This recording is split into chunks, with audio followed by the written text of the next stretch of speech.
ভিডিওর পরে আরেকটা অডিও রেকর্ড কল ফাঁস হয়েছে গাজীপুর সিটি একটা পেজ থেকে ছাড়া হয়েছে, এই বিষয়ে আপনি কতটুকু জানেন?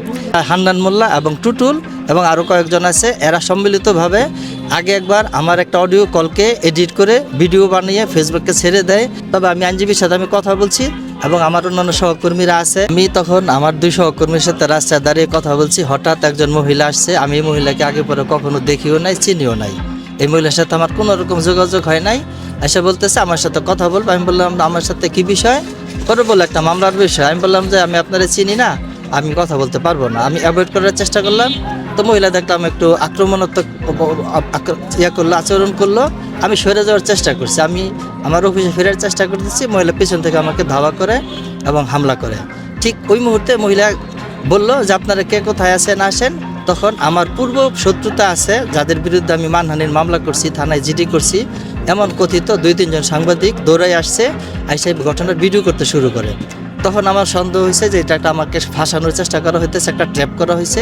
আমি আত্মরক্ষা করার জন্য একটা ঘরে যাওয়ার চেষ্টা করি।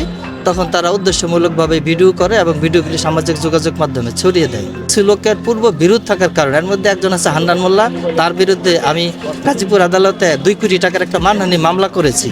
ভিডিওর পরে আরেকটা অডিও রেকর্ড কল ফাঁস হয়েছে গাজীপুর সিটি একটা পেজ থেকে ছাড়া হয়েছে, এই বিষয়ে আপনি কতটুকু জানেন?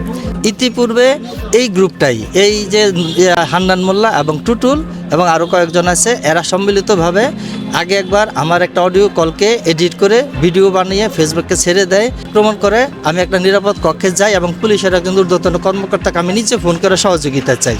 পরবর্তীতে পুলিশ ঘটনাস্থলে আসলে যখন বুঝি যে এখানে আর মব হবে না, আমি নিরাপদ, তখন আমি সেখান থেকে বের হয়ে আসি এবং পুলিশের সামনে উপস্থিত লোকজনের সামনে আমি বলি যে আমি মহিলাকে চিনি না, জানি না। আপনি কি এই ব্যাপারে আইনগত কোনো ব্যবস্থা নেন? আমি এখনো দেইনি, তবে আমি আইনজীবীর সাথে আমি কথা বলছি এবং আমার অন্যান্য সহকর্মীরা আছে। আমি খুব মর্মাহত, শকড। আমি পরিস্থিতি এখন বুঝতে পারতেছি না আমার কি করা উচিত। আমি আইনজীবীর পরামর্শ অনুযায়ী যদি তারা বলে আমি লিখিত অভিযোগ দিব। মান সম্মান নষ্ট করার পরে, ফেসবুকে ভিডিও ছাড়ার পরে থানায় নিয়ে গেছে। তারা তো আগেই তাকে থানায় নিয়ে যেতে পারতো। হেওয়া করার জন্য এটা করছে, এটা একটা ষড়যন্ত্র, এটা প্রমাণিত। আমি সবার কাছে ন্যায় বিচার চাই।